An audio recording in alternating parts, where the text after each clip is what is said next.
قرآن مجید فرقان حمید میں اللہ کریم نے احکام کا ذکر کیا، واقعات کا ذکر کیا،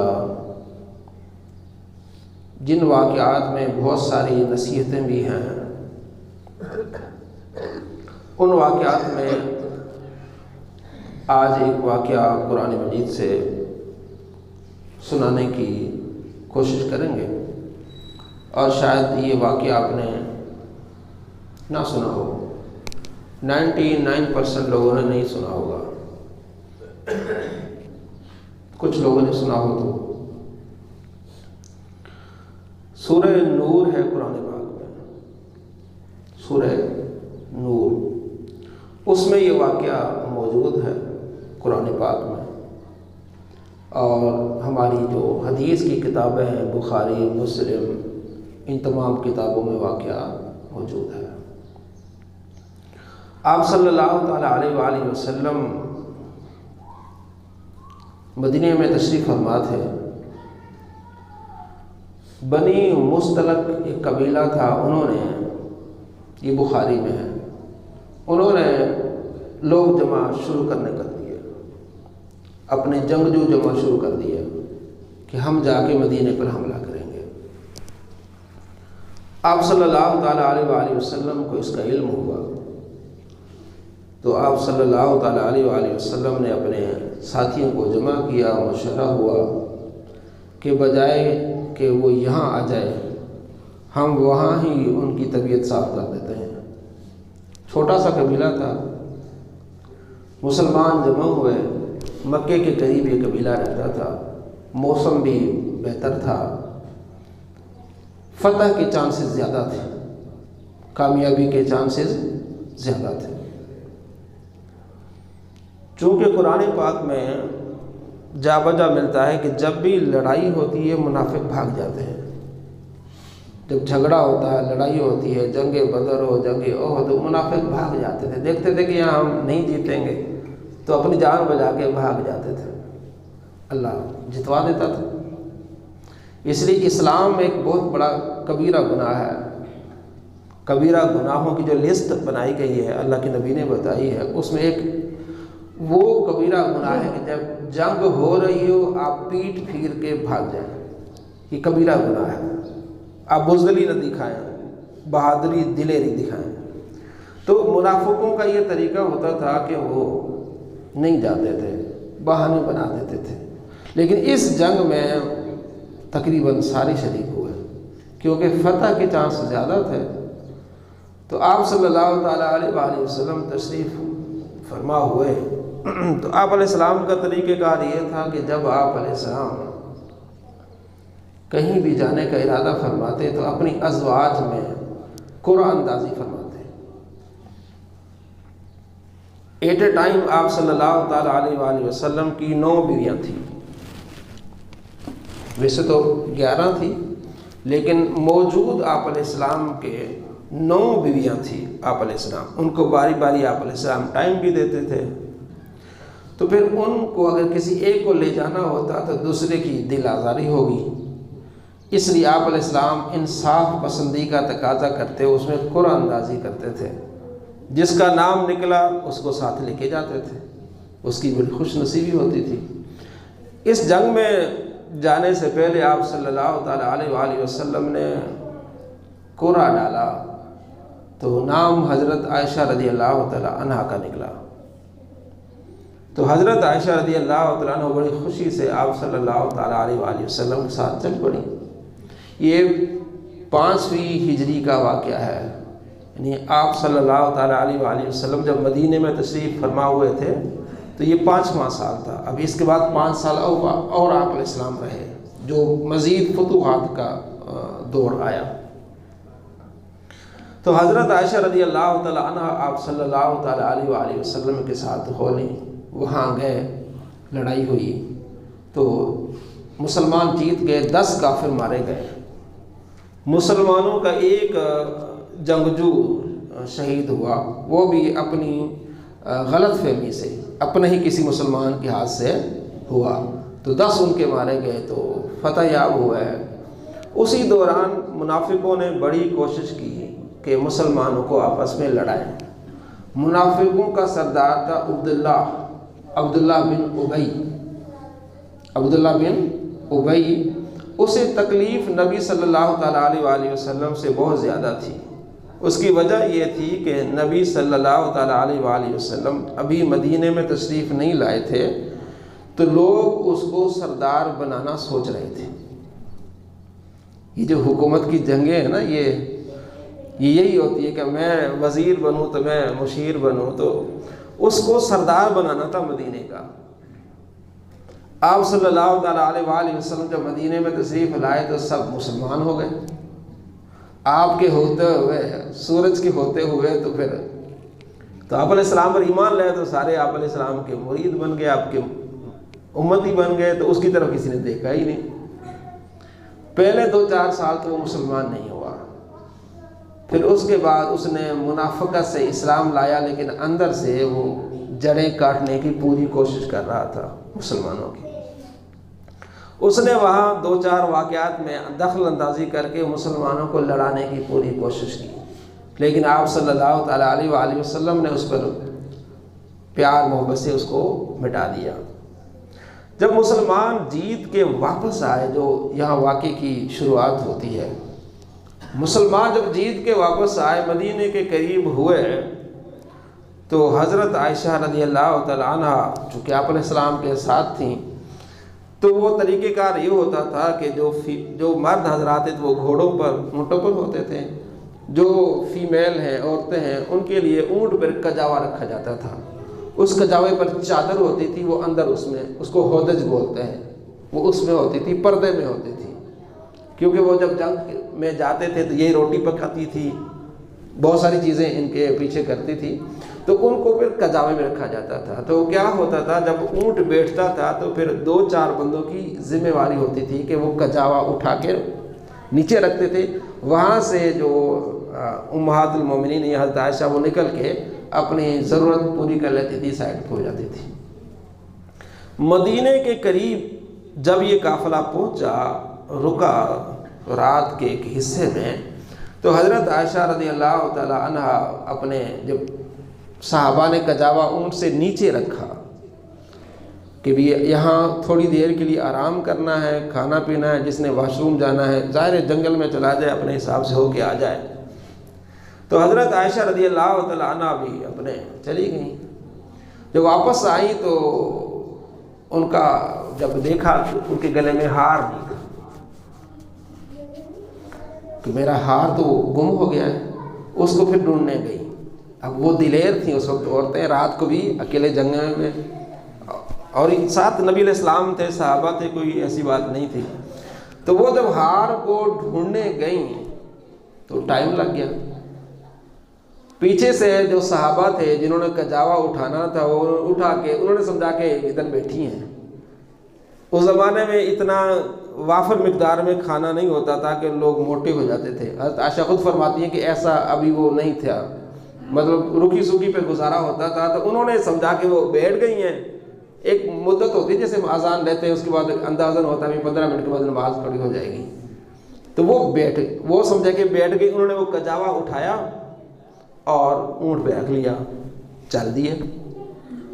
تو حضرت عائشہ رضی اللہ تعالی عنہ جب واپس آئیں،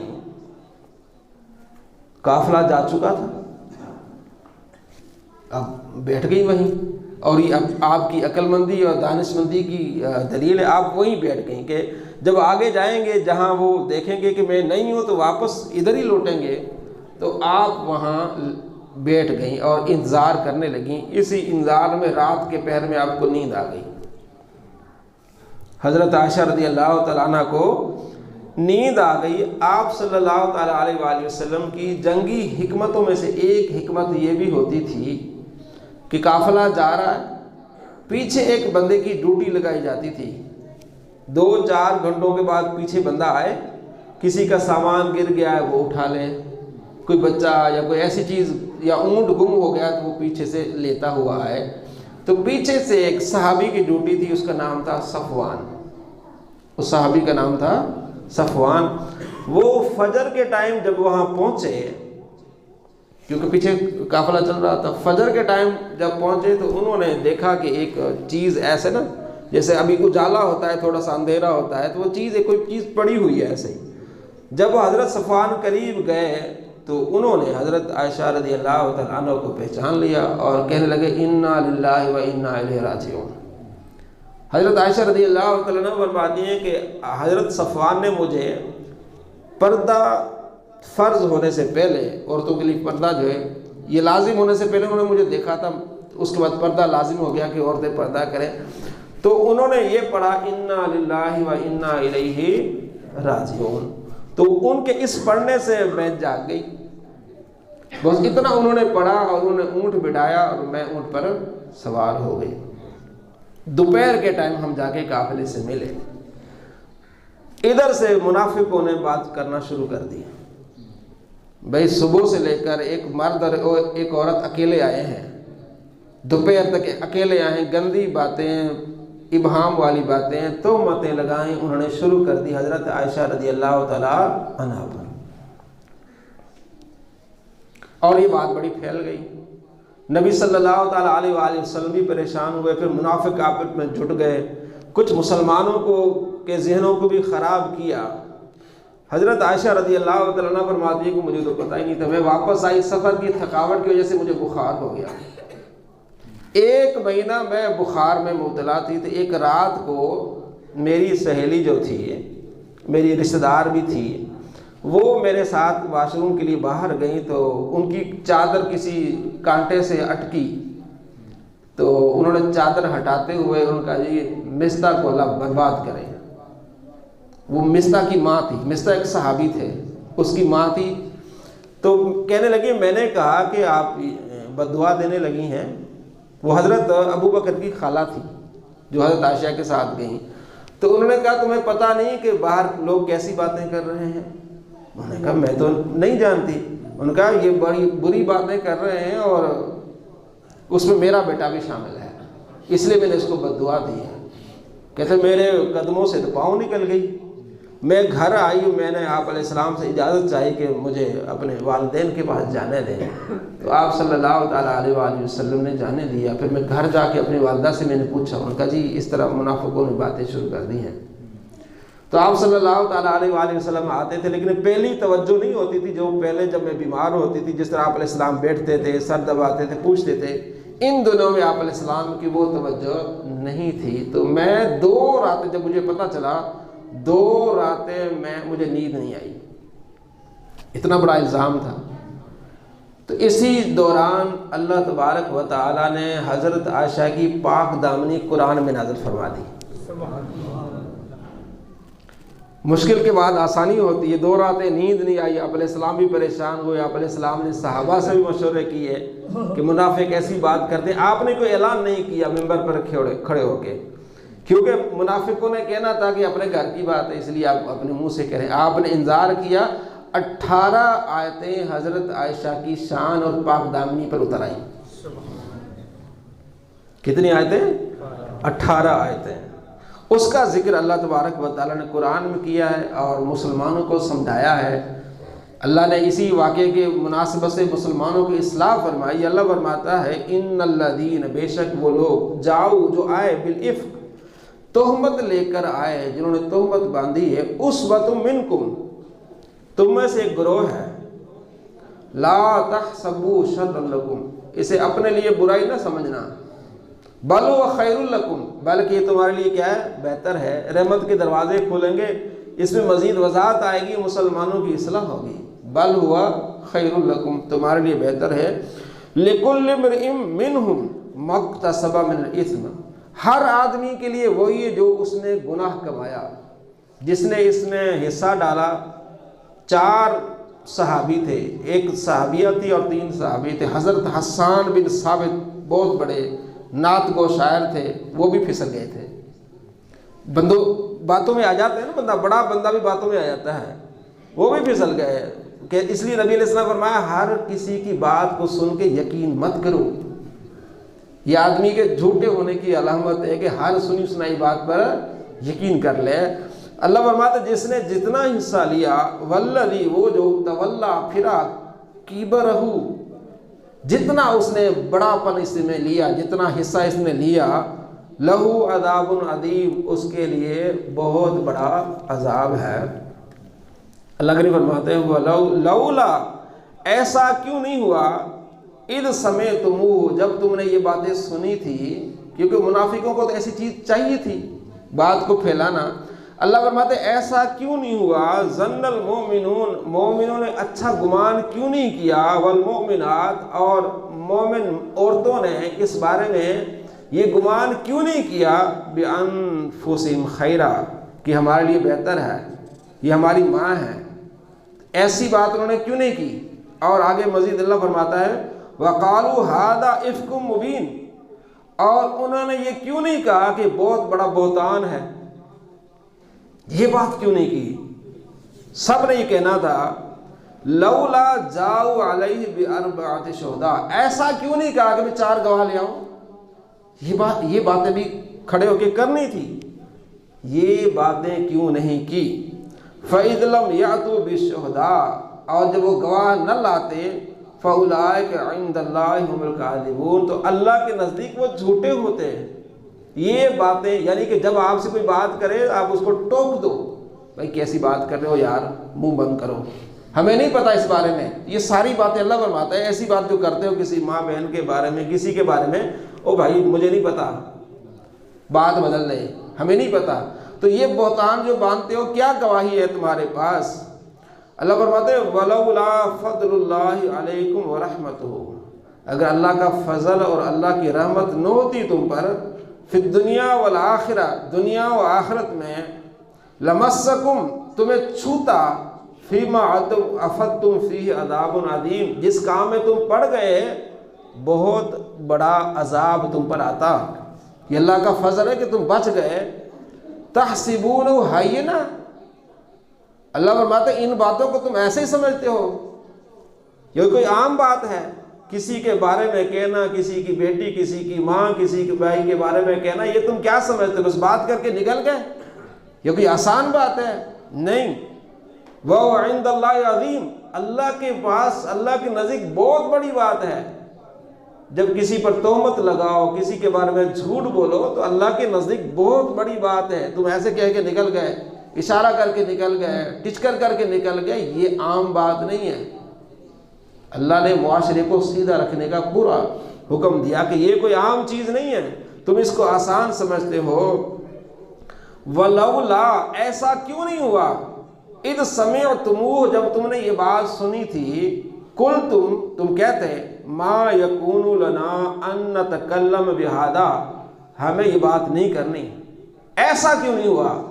اللہ فرماتا ہے کھڑے ہو جاؤ، جب ایسی برائی پھیلے، ایسی بات ہو، تو تم یہ کہتے ہوئے مجھے نہیں پتا، ہم نے اس ٹاپک پر بات نہیں کرنی، ایسا کیوں نہیں ہو۔ یہ تمہارے دل میں ایک شعور پیدا ہونا چاہیے، جب ایسی واہیات بات تمہارے سامنے کوئی کرے، بھائی مجھے نہیں پتا، بھائی یہ میرے سامنے یہ بات نہ کر، ایسا تم نے کیوں نہیں کہا، یہ کہ نہیں یہ کہا کرو، ایسے کام میں نہیں پڑھنا، اور ایسی بات کوئی کرے تم یہ کہا کرو کہ ہمیں نہیں پتا، بھائی سبحانک، تو پاک ہے یا باری تعالیٰ، ھذا بہتان عظیم، یہ بہت بڑا بہتان ہے۔ یعظکم اللہ، اللہ تمہیں نصیحت کرتا ہے، اللہ تمہیں نصیحت کرتا ہے، واعظ فرماتا ہے، ان تعودوا لمثلی ابدا، پھر ایسا کام مت کرنا۔ اور یہ بات کس کے لیے کر رہے تھے؟ نبی کی بیوی کے لیے۔ حضرت اسامہ بن زید سے نبی علیہ السلام نے پوچھا بھائی تیری کیا خیال ہے، تیری کیا رائے ہے میری بیوی کے بارے میں؟ انہوں نے عرض کیا رسول اللہ صلی اللہ علیہ وسلم، میں تو انہیں بہتری سمجھتا ہوں، میں تو انہیں پاک دامن سمجھتا ہوں، ایسی بات ہے ہی نہیں۔ حضرت علی رضی اللہ تعالیٰ عنہ سے پوچھا، عرض کیا رسول اللہ آپ کو اللہ نے بڑی بیویاں دی ہیں، اور بھی بیویاں ہیں، نہیں آپ علیہ السلام نے مشورہ کیا نا کہ رکھنی چاہیے کہ چھوڑ دینی چاہیے، باتیں جس طرح ہو رہی ہیں رکھنی چاہیے کہ چھوڑ دینی چاہیے؟ تو حضرت علی نے کہا کہ آپ کو اور بیویاں بھی ہیں آپ کے پاس، تو اگر چھوڑ بھی دی تو کوئی فرق نہیں پڑے گا آپ کو، لیکن آپ ان کی خادمہ سے پوچھ لیں، حضرت عائشہ کی خادمہ سے پوچھ لیں۔ تو بریرہ خادمہ تھی حضرت عائشہ کی، نبی علیہ السلام نے ان کو بلایا، بریرہ تم عائشہ کے بارے میں کیا کہتی ہو؟ کہنے لگی یا رسول اللہ میں انہیں پاک دامن سمجھتی ہوں، کبھی میں نے ایسی کوئی چیز نہیں دیکھی، ہاں اتنا کمزوری دیکھی ہے، وہ بچی ہے ابھی، بچپنا ہے اس کا، آٹا گوندتے گوندتے سو جاتی ہے، باہر سے بکریاں آتی ہیں آٹا کھا جاتی ہیں۔ لیکن حضرت علی نے تھوڑی سی سائڈ ہو گئی، جس طرح حضرت اسامہ نے کہا نا، وہ حضرت علی نے وہ قدم نہیں اٹھایا، اور اس کا اثر یہ ہوا کہ حضرت عائشہ رضی اللہ تعالیٰ عنہ واقعہ بیان کرتے ہوئے حضرت علی کا نام نہیں لیتی تھی۔ دل میں ہوتا ہے نا بھائی، جس طرح اس نے میرے ساتھ کھڑے ہو کے یہ بات کی ہے نا اسامہ نے، یا رسول اللہ یہ پاک دامن ہے، تو حضرت علی نے یہ بات نہیں کی، تو وہ دل میں ان کے رہ گئی حضرت عائشہ کے۔ جب بھی بات کرتی تھی نا، ایک حدیث میں آتا ہے کہ نبی علیہ السلام جب بیمار ہوئے تو میرے گھر آنا چاہتے تھے، اپنی ازواج سے بار بار کہہ رہے تھے کہ میں کہاں ہوں، تو انہوں نے کہا جی آپ ہمارے گھر ہیں، آپ پھر مشورہ کیا کہ ان کو عائشہ کے گھر لے جائیں، آپ کی چاہت ہے۔ تو حضرت عائشہ فرماتی ہے کہ نبی علیہ السلام کو جو لے آئے دو شخص، ان میں سے ایک عباس تھے، دوسرے کا نام نہیں لیا۔ راوی سے پوچھا کیا دوسرے کون سے تھے؟ ان کا جی علی تھے۔ اور دل میں دیکھیں مشکل کے وقت اگر آپ کا پورا ساتھ اگر تھوڑا بھی رہ جائے نا کسی کا، پھر آپ کے دل میں رہتا ہے، یہ انسان ہے، طبیعت ہے، ٹھیک۔ تو اللہ فرماتے تم ایسی بات تم نے کیوں نہیں کہی کہ بھئی یہ بہتان ہے۔ اللہ تمہیں واعظ رسید فرماتا ہے آئندہ اس طرح کی باتوں میں مت پڑنا ہے، ان کنتم مؤمنین، اگر تم مومن ہو۔ وَيُبَيِّنُ اللَّهُ لَكُمُ الْآيَاتِ، اللہ تمہیں واضح آیات کا ذکر فرماتا ہے۔ وَاللَّهُ عَلِيمٌ حَكِيمٌ، اللہ علم والا ہے اور حکمت والا ہے۔ ان الذین، بے شک وہ لوگ جو یحبون، پسند کرتے ہیں، ان تشیع الفاحشہ، کہ فحاشی بڑھ جائے، فحاشی کو جو عروج دیتے ہیں، فی الذین آمنوا، مومنوں میں، ایمان والوں میں، لہم عذاب علیم، ان کے لیے دردناک عذاب ہے۔ جو فحاشی پھیلاتے ہیں، ایک ویڈیو بنائی کسی کی، سب کو سینڈ کر دی، یہ فحاشی پھیلانا ہے۔ ایک واقعہ دیکھ لیا، غلطی کسی کی دیکھ لی، سب کو بتا دیے، یہ کیا ہے؟ فحاشی پھیلانا ہے۔ اللہ فرماتا ہے جس نے یہ فحاشی پھیلائی، فی الدنیا والآخرت، دنیا میں بھی انہیں عذاب ہوگا اور آخرت میں بھی عذاب ہوگا۔ کسی سے خطا سرزد ہوئی ہے، اگر آپ چاہتے ہیں تو آپ اس کو الگ جا کے سمجھا دیں، لیکن آپ نے اس کو بتایا نہیں، آپ نے ان کو سمجھایا نہیں، آپ لوگوں کو بتاتے پھر رہے ہیں۔ اللہ فرماتا ہے یہ لوگ فحاشی کو پھیلا رہے ہیں، یاد رکھ لیں ایسے لوگ۔ آج کل کے زمانے سے ویڈیو ہے، کسی کے آپ دیکھتے ہیں کسی کے ویڈیو بنا لیتے ہیں، ہمارے ادارے بلیک میل کرتے ہیں کہ ہمارے پاس ویڈیو ہے۔ کسی نے بڑا اچھا سوال کیا تھا، اس نے کہا جب کوئی پاکستان کے لیے مسئلہ ہوتا ہے وہ ویڈیو نکلتی نہیں، جب آپس میں کوئی مسئلہ تو ویڈیو باہر آ جاتی ہے۔ یہ بری بات ہے۔ تو ہمارے معاشرے میں بھی اب میں ایک مثال دیتا ہوں، ایک ویسے تو اچھا نہیں ہے، لیکن اگر آپ اپنی بیٹھک میں گانے سن رہے ہیں، آپ تک گناہ ہے، ایسا ہی ہے نا۔ اگر آپ اتنی آواز بڑھا دیے، ڈیک کی بڑھا دیے کہ پورے محلے تک جا رہی ہے بات، آپ بھی گناہ ہے، اور جہاں تک یہ بات پہنچ رہی ہے کیا ہے؟ گناہ ہے۔ یہ یاد رکھ لیں، ایک تو آپ نہیں نا، آپ خود بھی گناہ گار ہو رہے ہیں اور پورے محلے کو بھی گناہ گار کر رہے ہیں۔ جو ساتھ میں قرآن پاک پڑھ رہا ہے یا آگے پیچھے ہے تو یہ گناہ آپ کو مل رہا ہے، ایسا نہ کریں۔ تو اللہ فرماتے ہیں ان کے لیے دردناک عذاب ہے۔ واللہ یعلم وانتم لا تعلمون، اللہ جانتا ہے تم نہیں جانتے۔ ولولا فضل اللہ علیکم ورحمتہ، اگر اللہ کی رحمت اور فضیلت نہ ہوتی، فضل نہ ہوتا تم پر، تم نے جو باتیں شروع کی ہیں، یعنی اللہ کو اتنا ناپسند ہے کہ تم نے یہ کیوں نہیں کہا کہ 4 گواہ لے آؤ، ایسی باتوں میں لگے رہے۔ اگر اللہ کا فضل نہ ہوتا تو ملیا میٹ ہو جاتے۔ وَأَنَّ اللَّهَ رَءُوفٌ رَحِيمٌ، اللہ نے تو اپنی رعوفی دکھائی ہے، اللہ نے اپنی رحیمی دکھائی ہے، لیکن جو تم نے کام جس طرح کیا نا، خاص طور پر ان منافقوں کو تنبیہ کی گئی ہے۔ یا ایھا الذین آمنوا، اے ایمان والو، لا تتبعوا خطوات الشیطان، شیطان کے پیروی نہ بنو، شیطان کے پیروکار مت بنو۔ ومن یتبع خطوات الشیطان، جو شیطان کا پیروکار بنتا ہے، فإنہ یأمر بالفحشاء والمنکر،